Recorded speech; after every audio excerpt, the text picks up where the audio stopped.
Igama ngubhaka isibongo wanzama. Athi ngihambile bathi ngizenzile namhlanje ngizokhuluma ngodaba olu-serious nolu-sensitive. Ngizokhuluma ngomjeyi i-owner Yase Yadini. Odlulile emhlabeni, may his soul rest in peace. Ngizokhuluma ngomjeyi. Ngathembisa ngathi umsebenzi wami ukubeka abantu endleleni nokukhombisa abantu indlela nokukhuluma amaqiniso. Namhlanje ngizokhuluma ngomjeyi i-owner Yase Yadini edlule emhlabeni, alale ngokuphumula nomndeni wakhe wonke ududuzeke. Ngizokhuluma amaqiniso ngoba abanye abantu bayayibuza bayayiphendula, abanye baphendula amaromazi, abanye bathi wayethwele, abanye bathi kwaba ukuthi, abanye bathi uxawe izilwane, abanye bathi ushawe izitha, abanye bathi ushawe abantu akhompyutha nabo, abanye abantu kungena negama lika Max since kade bewomakhelwane ngokwamabhizinisi. Namhlanje ngikhona ke mina ngizogeqa amagula. Lento ke ngizoyikhuluma namhlanje eyiqiniso lemsulwa, akuwona umbono wami, kunje ngoba kunjalo nje, akuwona umbono wami. Lento engizoyisho injengoba injalo, umuntu obe oclose nomjeyi uzongifakazela, umuntu oyisihlobo nomjeyi uzongifakazela, umuntu obe kunkosikazi kaMjeyi into engizozisho uzongifakazela. Wena unyanyawo fokofo ngeke ngizwe vele ngempatha, ngeke ngizwe ngempatha nhlobo. La kumele kuqine ukhakhayi ukuze ukwazi ukukhuluma ngento enje. Ngeke ubafice, ngeke umfice nje osigujana bekhuluma ngezinto ezikanje, bancane kakhulu akuskemo abantu la. Kuzokhulunywa into eziserious ngoba sakha isizwe, sivikela isizwe futhi. Siyasakha isizwe, siyasivikela futhi. Before nje ngene kumjeyi ake ngiqale ngibonge nje ku president engasho ngathi ubaba wethu kuRamaphosa ngesinqumo asenzile ukudedela ubaba wethu umsholozi Ramaphosa. Uyindoda mfethu la ukhona, isinqumo nje sithathile ngoba vele ngangishilo vele ngathi umsholozi akayona into yokudlala, futhi umsholozi ngeke nje kuthiwa ubhadle ejele nje into engeke yenzeke leyo. Nami ngiyabonga ukuthi zonke into engiyishoyo ekugcineni umphakathi uyabona ukuthi ziba njengoba ngisuke ngiyisho. Bafethu kuningi nisazokubona engushoyo okusazokwenzeka njengoba ngisuke ngishilo, kuningi okwakho nje iba seduze nje nami. Subscribe to my page, to my YouTube King Bhaka TV, and subscribe to Facebook wami la ukuze ukwazi ukuthi zonke into engishoyo ukwazi ukuthi uzwe noma inini ema content engizoyikhuluma. Ngizokhuluma ngomjeyi la. Kodwa ke nawe la ukhona president mfethu, ngeke ngiqamba amanga. Lesenzo senzile sibe sihle, and ubeke neqembu lakho le-ANC emathubeni amahle wokuthi wonke umuntu including abalandeli ba former president bakwazi ukuvotela i-ANC bekhululekile ngoba bajabulile ngesenzo senzile, futhi bajabulile futhi ukuthi ubaba futhi udedelekile. Siyabonga lapho ukhona Matamela ke into engakutshela yona ukuthi mfowethu njengoba my president, njengoba kuzobe kuvotwa uzobuyela vele futhi as a president noma sekuvotwa futhi ngoba kuzovotwa kusetshenziswa igama ikhanda lakho. Kangabezwa abantu nje bebehema bethi kufuna kufakwe elinye ikhanda, ngingafakwe likaMatamela ikhanda kwasha bacima. Hayi, umdlalo wepolitiki nje loyo. Thina nje faka ikhanda lakho, sizovota ngoba sebezivotele i-ANC, sesijajuliswa na isinqumo sithathile. Kodwa eyami suggestion, mangabe nje iwin i-ANC, Matamela mfethu ungalindi ukuthi kuze kube ipolitiki ekuphushayo ukuthi phuma esikhundleni. Mase ungenile nje uyidonse kancane bese uyiphumela wena ungazi ukhishwe ngoba mina nje you can count on me. Zizothi mase ifuna ukukujaha nawe ngamaphutha akho waziyo nongawazi, mina ngiyokudefenda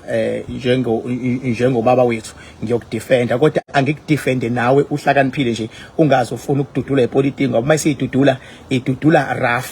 ngoba nje lento le yephalaphala bayibekele ukuthi ozakwenu laba bayibekele ukuthi bese befuna ukududula bosebenzisayo nokududula wena. So ungalindi ke ikhathi enjalo, mase ungenile nje ospend isikhathi esincanyana bese uyabatshela uthi ngithi khumu, bese lo uthatha intambo ayithathe clean nje, angasiboni isidingo sokuthi alokelwa nawe sebenzisa wonke amaphutho owaziyo nongawazi ukuthi ushawe ngayo, ngoba siyosebenza kanzima thina esikuthandayo, sesizama ukudefenda. Kanti mina ngichazile nje ngoba hayi uzuma bandla bengenza noma yini makuthiwa uyahlukunyezwa,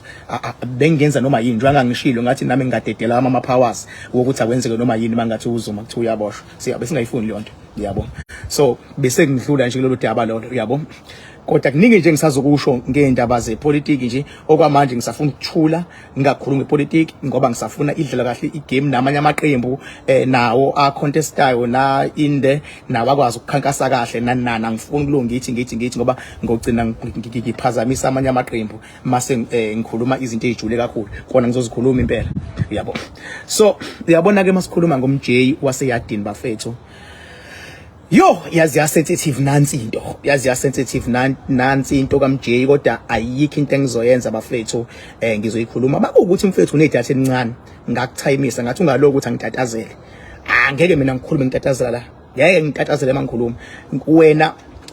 ungawubuka live, ngilinde ngi-upload ivideo, mase ngi-uploadile uzobe sekuyibuka sewujomba ngendlela yakho ukufuna ukuzwa la ufuna ukuzwa khona, ungafuni ukuzwa la ungafuni ukuzwa khona. But angifune umuntu ozongitathazelisa ngoba lento le ifuna bangabe ngiyibeka ngiqinisekise ukuthi abantu abasemakhaya nabayihlobo zakaMjeyi nabayihlobo zakaNkosikazi nabangani nosomabhizinisi kade bebambisene noMjeyi, wonke umuntu nabasebenzi nezingane zikaMjeyi bonke baba nento abazoyiqonda. Wena mhlambe ozofuna ukuthi ungichallenge ngalento baba, ngeke uze kukusize okunalokho nje kokuzidonsela amathonsi nje nawe abanzi mawuzofuna lokungibuza izinto eziningi kade mhlambe womndeni. Right, uyabona ke uMjeyi number 1, uMjeyi ubengathwele. Ngiyazi abantu abaningi bathe bembona iqubuka bayitshela ukuthi uMjeyi uthwele. uMjeyi ubengathwele. uMjeyi inhlanhla yakhe ube no connection proper, uyabona. uMjeyi ngokwe connection ube no connection. uMjeyi ube nabo abantu abamkhathalele ukuthi ngendlela abekwazi ngayo ukuxhumana nabantu. Bakhona abantu ekade besho bethi hayi Mjeyi ngoba kuneqhaza olidlalayo ukusiza abantu basemlazi nabantu base KZN, nathi singakwazi ukuthi support ukuxhasa kanje into zakhe mase zaba ngendlela. Ubekade nama constructions uMjeyi, ubekade kuneyadi uMjeyi, benama breakdown including ama truck, understand enjalo, ube nemachine TLBs excavator and everything. So lezi zinto zakhe bebesha umgwaqo, zenza umgwaqo, zenza into ye construction nanti neyadi ngapha. Bese kuzothi when it comes to entertainment ubekade most of our celebrities nabantu bakuma radio stations nama TVs as well bekade uMjeyi ekwazi ukuxhumana nabo ngoba ubehlakaniphile nje. 2, ubekwazi futhi ukuxhumana nanegebengu, igebengu nje eziningi ezinama experience ahlukahlukene ubugebengu bekwazi ukufika ixhumane noMjeyi ngobugebengu nje negebengu ezahlukahlukene, uyabo. So uyabona ke mawumuntu ukwazi ukuhlanganisa lonke uhlobo labantu, lonto iyashintsha ibe isibusiso. Right, umbuzo uthi ke okay ke pho imapha amandla abesebenza ngawo uMjeyi. uMjeyi ubesebenza ngamandla edlozi lika baba wakhe. Ubaba kaMjeyi akasekho emhlabeni, uyabo. uMjeyi ubehlala ahamba ethuneni afika clean ithuna la baba wakhe, akhulume, acele, enze yonke into, ahambise igross ekhaya, enze yonke into uMjeyi, uyabo. Aphinde futhi uMjeyi asupporte nabantu abama surroundings especially imlazi, abajabulisa abantu, ngathi bajabulisa uwini inhliziyo because umuntu nomuntu unedlozi lakhe. So ngathi umuntu ejabulile idlozi lalo yomuntu liyakusupport mase likufisile ukuthi unqobo. Ukumuza umuntu omdala bethi hey uzokhula mntanami, uNkulunkulu akubusise what loyo muntu usuke enikela ngedlozi lakhe ukuthi alihambe lokusiza ukuze ubusiseke ngesenzo esihle osenze kuyena. So uMjeyi bekade eyiliyonto, uyabo. Kodwa before awuthike mawusuka zivele izinto zithi ju, uyabo, khona la iqala khona mase ziyakhula zamsana umqondo wakho zikhule. So umuntu kade enamandla bekubaba kaMjeyi. Ubaba kaMjeyi, amandla kaMjeyi uwaletha kanjani? Uwaletha only if Mjeyi ezokwazi ukubambisana nonkosikazi wakhe. Angisazi ke isibongo sikankosikazi, ngiyamkhumbula kodwa esasebenza lapha e-airport. So loya nkosikazi kaMjeyi ubethandwe noma wathandwa ubaba kaMjeyi ongasekho emhlabeni, wathanda loya nkosikazi. Ngobani ubaba kaMjeyi athanda loya nkosikazi? Ingenxa yesimilo sakhe loya nkosikazi loyana, uyabo? Ingenxa yomoya wakhe, ingenxa yokuthi nonkosikazi wadela konke ukuthi usupporta ini, usupporta uhusband. You understand? Kukhona ke empilweni uthi bengabe ithi into uyayenza ingaqale yenzeke ngendlela ofuna ngayo, hayi ukuthi ngeke iziyenzeke, isuke izokwenzeka, but ama challenges are always there, especially if ufuna ukukhula kunoma yini ufuna ukukhula kuyona. Awukwazi ukukhula ungaqalanga kwaba khona ama challenges. Inkinga ke kuyenzeka maye efika ama challenges bese wena ureacta wrong kulama challenges, unga understand ukuthi hayi no, kumele ngiwanqobe ngidlule ukuze ngibe to the next level. So uthe Mjeyi bengabe eba nama challenges, into zakhe zihamba kahle, kodwa waba nama challenges nje, wasezinjani, waseyahamba eya lapha ngakonanda. Njengabo wonke umuntu okwazi ukuyela enyangeni bafethu, we as African niyazi sikhule kunjalo, ubuthi makhonto ufuna ukuyilungisa nani nani bese kuthiwa ayikhona umuntu ozokusiza. Into leyo engasho ukuthi uthwele, kodwa uyenyangeni ngoba unebelief ukuthi inyanga khona into ezokusiza ngayo, mase ziyahlakanipha izingane, kube nemali, kukhule umuzi, kube nje yakube nje. NoMjeyi naye njengendoda akayi kuthwala, uyabo? Uyela nje enyangeni kahle ukuthi hayi no, nginomsebenzi engiyenzayo kanje kanje, but umsebenzi yami i-on iphinde futhi ibe off, ibe on iphinde futhi ibe off. Yazothi inyanga yalapha ngakonanda yathi lenyanga, yathi lenyanga hayi lalela ke into engizokusiza ngayo mina, khuleka sizoyenza lento, ngizothatha isigubhu ngikunikeze isigubhu. Uyayibona ke lapha inkinga lapho kunikwa umuntu wrong isigubhu, because vele idlozi laMjeyi is there, vele unkosikazi is there, vele ubaba kaMjeyi uthanda lo nkosikazi, uyabona? And isebeze baba nengane. Ngiyakhumbula ngesikhathi leso makabe ngibheka ingane babe nayo kakade kuumfana owabo bobabili bekuumfana, lo mfana uthe ukuba mdadlana manje, uyabona? So ngokuthi uMjeyi akaqondi ukuthi kwenzakalani, uthi hayi ke njenga nawe nje thola umuthi usuyageza ngawo, usuyaqhuma ngawo, awazi nokuthi lo muthi kwenzakalani. Sometimes usuyakhotha, yabo, sometimes usuyathatha, ngoba baningi abantu abayithathela igubhu base beba nenhlanhla, babotha isebenzi ngoba sengikhulumile mina isebenzi lento, ngisengikhulumile lezi zinto zinamabhadi, abanye bakwazi ukuyiphindisela, abanye banenhlanhla ngakwazi ukubasiza ukuyilahla, uyabo? So uMjeyi yena ke wagcina naye enzani, ethatha lesigubhu, uthatha lesigubhu nje, kodwa akuyona into yomsiza, okunalokho into ezomphazamisa, ayikho umsiza ethathayo, iyomphazamisa ngoba yonke into kaMjeyi, umfana omdala uright, unkosikazi uright, uyasebenza unkosikazi, uMjeyi kuyenzeka, uyabo? Wathatha kuMjeyi eyitshela ukuthi khonto ezoyenza lento, uyabo? Lana kile kuqala khona ke isitori ukushuba kwasoke manje. Ngenkathi eyithatha lento le, akazi ngempela uzama, akazi ngempela uMjeyi ukuthi uyini le, ahambe nawo njengendoda naye, befika naye futhi axoxe inkosikazi ngoba akuyonto yokuthwala, yabo? Asho ukuthi hayi no, khona indoda la engizamile kanje kanje kanje, lento ithi izongisiza lento le. Bathi unkosikazi kodwa lezi zinto lezi la vele impilo iyenzeka nje, uyawazi kamadoda uyafuqinisa amakhanda ngento engathi shu, yabo? Ungabi nalutho. Kanti ngenkathi ifika lento ayizili ukuzophakamisa, izokwenzani? Izolwa, yabo? Ithi mayibheka lento ibisiyabona ukuthi oh, angithi izolwa, ibona ukuthi oh lo unedlozi eli strong elubaba wakhe. Mayisiyenzani lento ibisiyasuka lama spirit, njengoba ngihlale ngisho ngithi kulento yesigubhu bafaka ngisho inhlabathi yamathuna, bafaka ngisho umuntu ofile, bathwebula yonke into, kuthatha izinsiza abangazazi bafake la, and into enye nenye into nento efaka la isuke inama spirit. Mawufaka inhlabathi yamathuna sho ukuthi uthathe lo yamuntu uzomfaka la, sho ukuthi lo muntu uqonda ukuthi akwenzeka akenze lo muntu akavuke. So ngenkathi befaka lezi inhlabathi, befaka lezi insizi, wena uyathatha, athathe kuMjeyi. Ngenkathi ehamba nalento ivele yenzeni lento, wonke umuntu uzongifakazela la. Ngifuna ukuya le ekuthenini mawucabanga ukuthi bethwele uMjeyi awazi lutho, uyabo? And akuyena uMjeyi kuphela kwenzeke lento, inqwaba yabantu abanegubhu into zabo ishone phansi ngenxa yalo rubbish wegubhu. So ngenkathi ifika lento ibisiyahamba lento, le spirit asekulesigubhu lesi, ngoba siyalwa azizile uzophakamisa, senzeni? Siyohlala kunkosikazi ngoba siyambotha usile, siyohlala kunkosikazi sibelethweni, sike sihlale sibelethweni inkosikazi.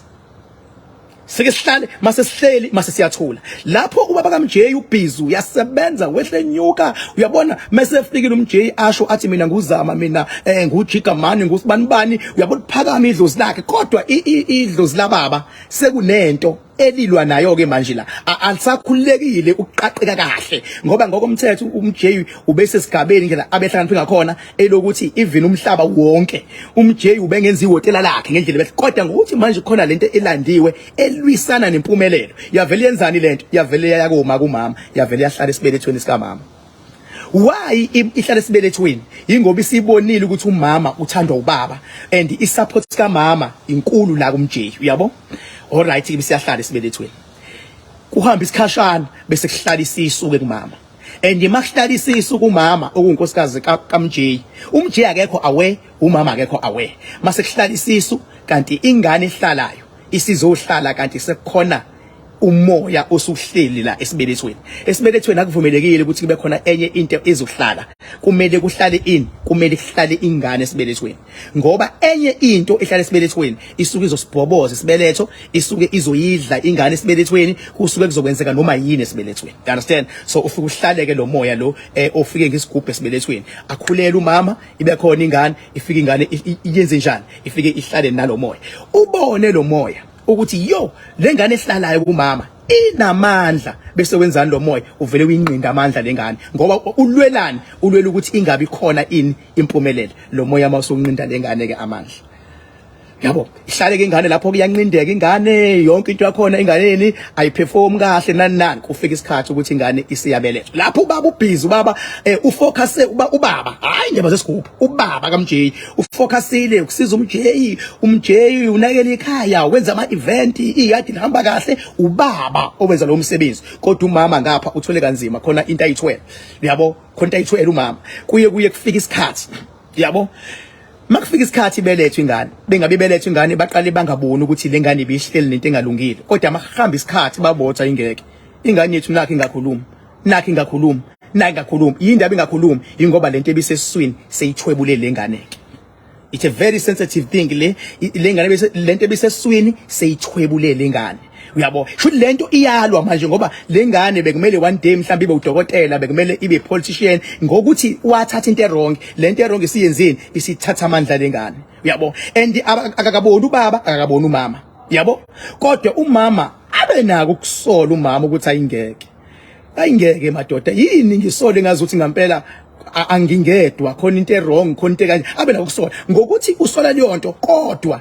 inhloso kababa kaMjeyi ongasekho emhlabeni iyafezeka because uMjeyi unjani uMjeyi uyamthanda umkakhe uyamthanda uMjeyi babambisene lokho kubambisana kwabo nakuba kunale challenge kodwa le challenge ayikwazi ukuqhuma ngoba yindaba ngoba babambisene nangempela ke zambe kahle izinto ke zibe khona izitha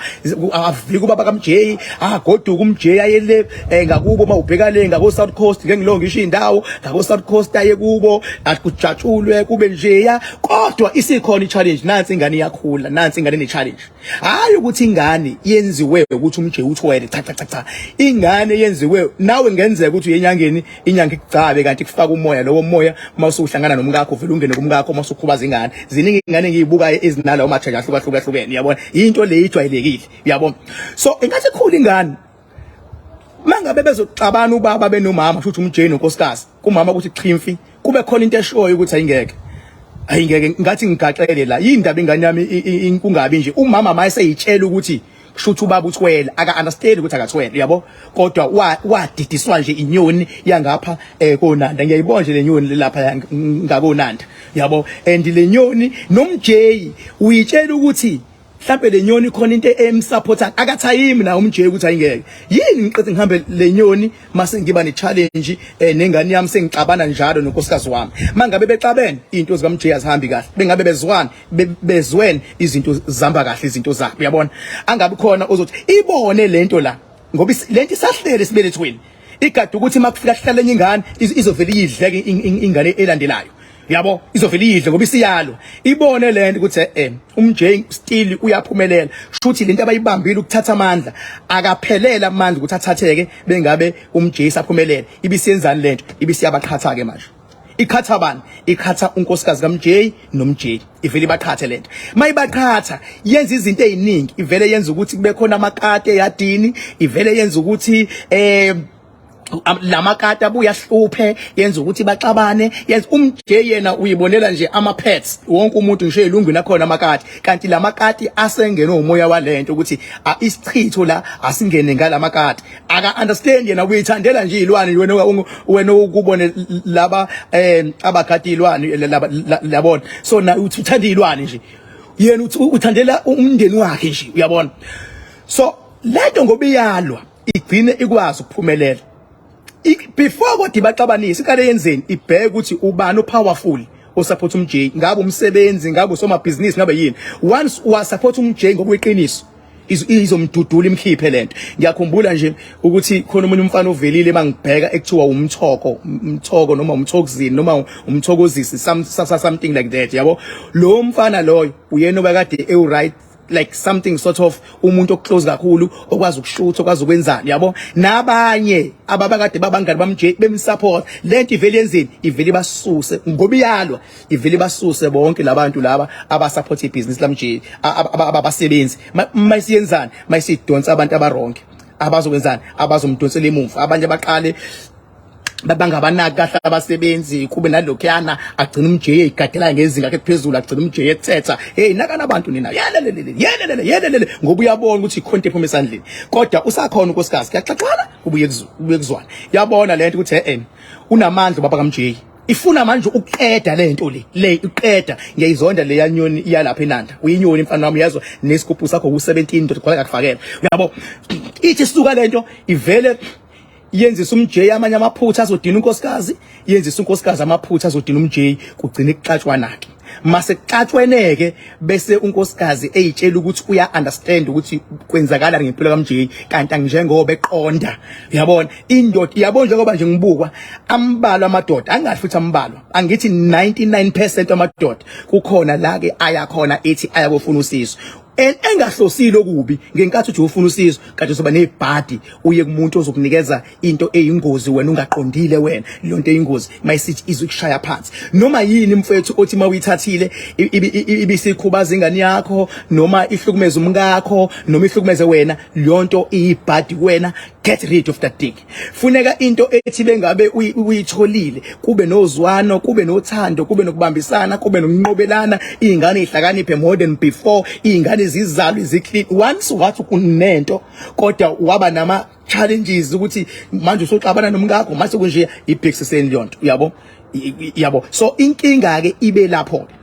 so njengoba ke sekuhlambe kwahamba ke manje yalwa hayi ithema isilwa kwaukuthi ke nezitha manje esemaceleni nazo ngoba ubhekene nencindezi manje nazo zaseyingena ngaleyo ntuba ke nazo izitha ke umuntu kade ethi bekhwifa ngomsuzwane ayitshela ukuthi hayi umsuzwane wami akuwona umsuzwane womuntu akekho umuntu owenze kwaba njeya indaba yento yaseNanda and Max's lifestyle, they've got nothing to do with ama challenges uMjeyi abe nawo. Max's lifestyle, they've got nothing to do with ukudlula kaMjeyi emhlabeni. Ukudlula kaMjeyi emhlabeni kube ama challenges abe within yena futhi nawo aqale asusa abantu ababalekile kwaya agcina esusa unkosikazi ubaba kaMjeyi kube efunani yena mangabe ngiyibheka ubefuna ukuthi uMjeyi abaxolelane benonkosikazi because amandla akhe ukwazi ukwa exercise kahle uMjeyi bengabe bamsene nonkosikazi wakhe kwaukuthi bobabili their relationship yabo ibisi toxic wangaba khona ozofuna ukuzehlisa kodwa ubaba kaMjeyi ubezokwazi ukumsiza uMjeyi uma ngabe bebambisene ngoba nempumelelo yabo ibe khona ngoba bebambisene bese kumele kwenzekeni bese kumele bobabili bakwazi ukubuyisana babambisane bese liyabuya ke idlozi elubaba kaMjeyi ngoba ngiyabheka futhi ukuthi uzamile even baba kaMjeyi ukufika ngamaphupho lapha kuMjeyi ngiyabona nje efika ephuphweni kuMjeyi ethi akahambe aye ko clean ithuna uyabona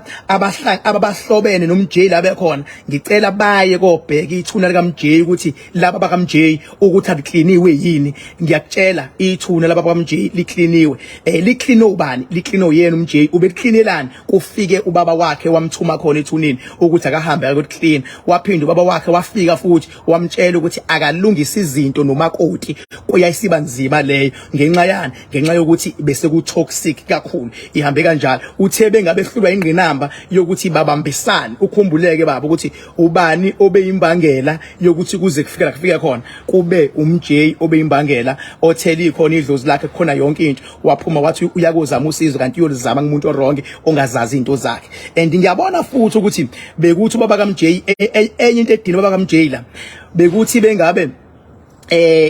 esebenzile mhlambe bekunomcimbi omkhulu eYadini noma khona imali ayishayile ku construction uMjeyi ubenza ngiyayibuka lento bazongifakazela aba close friends ubehamba aye kwi auction afika athenga imoto bese yoyipha lenyoni liya kanti akabona ukuthi upha umthakathi bethenga imoto nje aphile yanyoni ngiyabona ukuthi lenyoni ngapha konanda izikhona imoto edlule kweyodwa eke yathengelwa uMjeyi zona ngiyabona futhi ngiyabona ukuthi futhi uthe uMjeyi nama challenges ethu uyayitshela yavele yadla phansi yabaleka because ibingazi ukuthi izokwenzani ngoba vele kade imnikeze into engazazi ngeke ngize ngibize igama lale yanyoni ngoba uMjeyi akasekho emhlabeni ekuthuma uMjeyi bekhona emhlabeni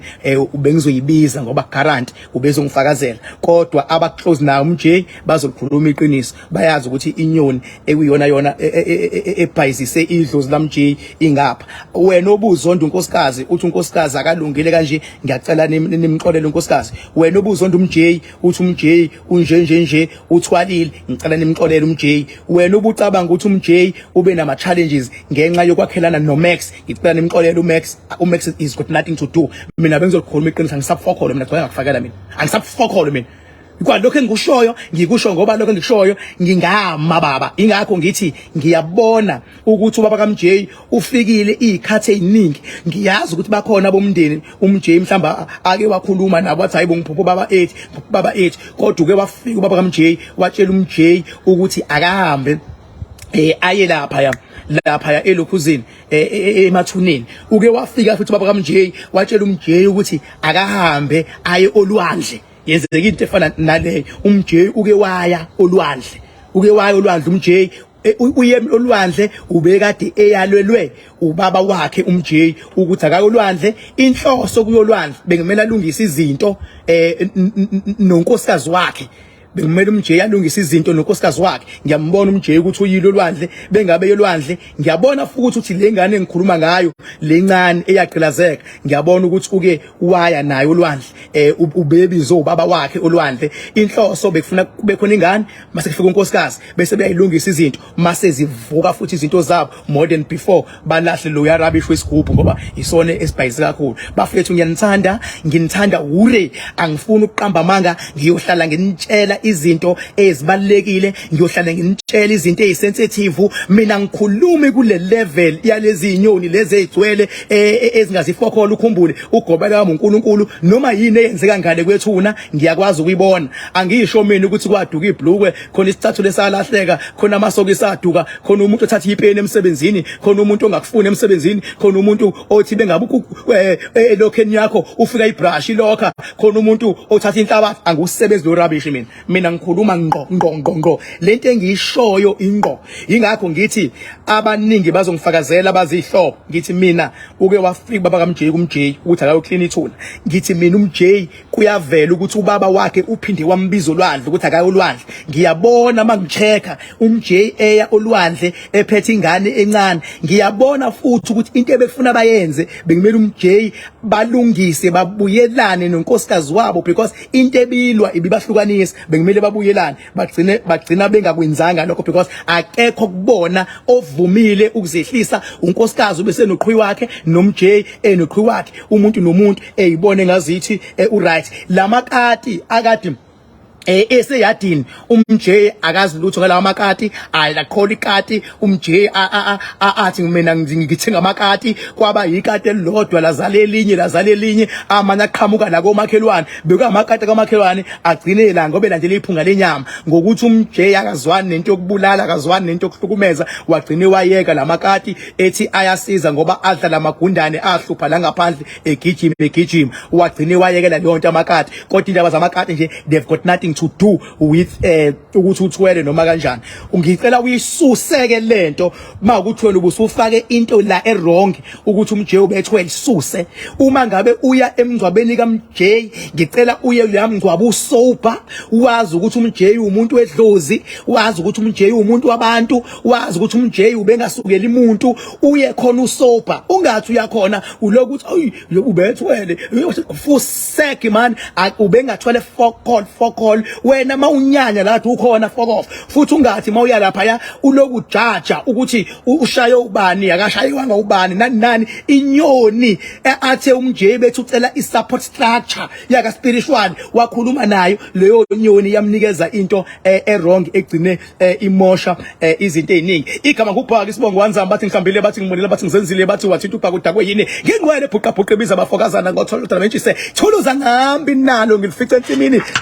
muxakile kusazoshuba kusangenzeka noma yini ngumafavuke njengedanga bane ngunogwadogwadwa ikhulule nguvuka amakhanda kandi indlondle namakhanda amabili elesithathu lenkosazana dama ningasho ubusika nehlobo ngwele ngabhubho sikutshana bephupa amehla namalanga ngathini mina abathini bona kunjani makunje wena onyanyayo fokofo ngeke ngizwe ngempatha baba uhambo lolu ngomhla ka14 October nginendume ezulu yefestival lapha edamini lami emiddle wonke umuntu uyamenywa aseyatholakala amathikithi ko Boxer ko Pick and Pay nani nakuphi ku web ticket aseyatholakala nje amathikithi nje uyabona kodwa ngisazonikeza ke nje ngoba namhlanje bengizokhuluma ngale ndaba ethinta usiyana ethinta ucucwa ethinta uchamana ethinta umashisa bengithake ukuthi ngizoyithinta leyo ndaba ukuze mina ke bengeclose ke noMjeyi uyabo bekuye kwenzeke ngiye yadini ngoba mina ngibhizi nje nezinto zami zakamoya ukuthi ngikwazi ukukhuluma ngayo yonke into ingakho mangingena ngiqale ngibonga upresident ngesinqumo sithathe kumsholozi ngiyako ngiqala lapho kodwa futhi ukuthi wenze lesinqumo sengiyamthayimisa upresident ukuthi beke nje adlula ama elections ka2024 akabali inyanga impela nje yabale nje angafuni ukuyoqeda ithema akali bese hayi nje aphuma zingaze lezi ezinye zimplanele ngoba khona nje into zakhe naye ezilalisiwe abazofuna ukuyivusa bese bemshaya kanti he can count on me ngiyokwazi ukukhuluma iqiniso ngiyokwazi ukuma njengoba ngikwazi ukuma nangomsholozi ngiyoma futhi nango president ngalelo langa lelo uyothi ngasho bafethu ngiyanithanda baba yini I love you like nothing on earth without you. I wouldn't be a king Bhaka that of course I am today. You guys, you made me to be the king that of course I am today, and I'm still going to conquer and prosper a lot of things in that universe, you know, because I was born to be a king, you know, I was born to be a king, and I'm still going to be a king, and I will never die anytime soon.